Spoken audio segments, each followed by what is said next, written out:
Introducing Gazania regans. Do you say Gazania or Gazania? I literally cannot convert my brain away from Gazania. So that's what I'm going with. Potato, potato. Am I right? Also, I feel like I should be starting this video with like a lame joke, like, I'm Gaga for Gazanias. Or I'm Zany for Gazanias. And it's like, I don't know, I just don't have it in me today. Can't do it. It's too much. Right? I mean, I kind of just did it.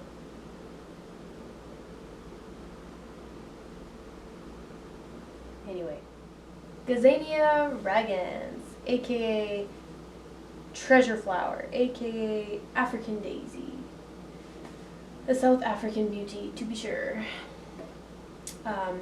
Regans or ragans is Latin for stiff.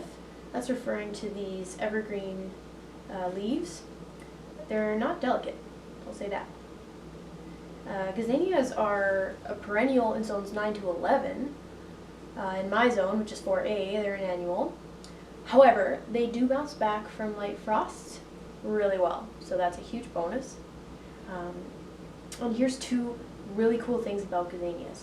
One, they overwinter really well inside. Some plants really just can't do this. So if you have them in containers, bring the containers in. And if you have them in the ground, you can probably dig them up and put them in a container and bring them inside for the winter and see if they survive. Why not? The second thing that's really cool is Gazanias respond really well to propagation via basal cuttings. Okay, so basal means bottom. Basically, what that means is you would take a cutting with a sharp knife or a tool at the base of the plant.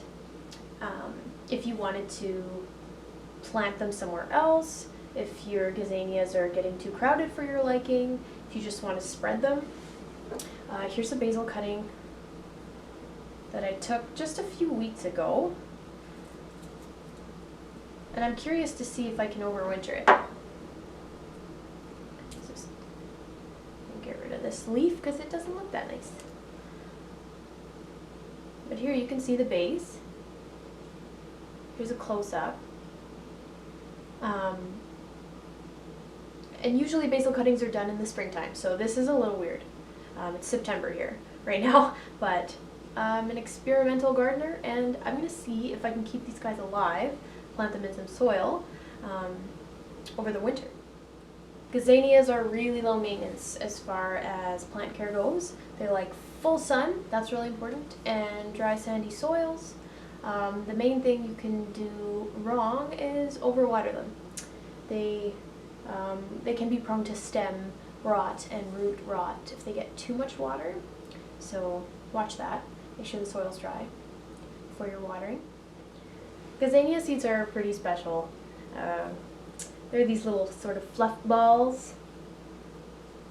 And sometimes when the flower head dries up, they'll actually even just erupt out of the flower. Like, I often have to go and check and run and grab them before the wind takes them. It's funny. Anyways, here's my collection so far this season.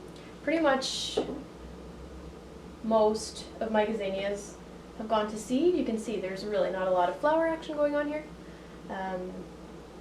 It's also a very cloudy day. When you sow these seeds, just sow them lightly and cover them with a thin layer of soil. That's really important. They need, first of all, to not blow away, and second of all, they need darkness to germinate. That's a fascinating subject. Way too in-depth for this video, but yeah, thin layer of soil, keep them moist until germination. It's roughly about 2 weeks, depending on where you are, and you're off to the races. The Gazania foliage is quite unique. It's termed as evergreen foliage. When you look at it, it kind of makes sense, right? It's long, thin, pretty hardy. The undersides are quite silvery. Side note, silver foliage, if you're at a garden center and you're looking for drought-tolerant plants, look for silver foliage. It's a hot tip. So anyway, yeah, almost spidery look. And if you plant them in the ground, they might even sprawl a bit, which is beautiful. Mine are in containers, so they're just doing their thing, kind of growing up, but gorgeous all the same. The flowers are the real showstoppers of this plant, though. Gosh. I don't have a lot of flowers right now, but I had a lot. Holy. And if you've ever seen them live, you know what I'm talking about. They're like a hug from the sunshine. That's not an exaggeration. They really are. On a sunny day, they're just beaming. It's insane. Gazanias are part of the Nyctinasty club. That means they move in a rhythm to the sunlight, and they'll actually open during the day when it's sunny and close at night or on cloudy days. It's a pretty cloudy day here today, so you can see like these guys closed up. Also, I moved them inside for this video, so they're probably a bit confused. Thanks, guys.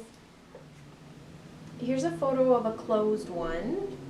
It's rather, shall I say, unimpressive. If someone didn't know what was going on, they'd probably be like, what happened to that guy? Or like, someone's not taking care of their flowers. But this is just what they do. They're amazing. And there you have it. Gazania riggins. Riggins? I don't know. You can't have too many of these, in my opinion, okay? Grow them in the ground, put them in containers, try a basil cutting, overwinter them, save the seed. Yeah. The best thing, too, is if you forget to water them on a hot day, they're very forgiving. Nice guys, those Gazanias. It's like that neighbor that's always cutting you slack.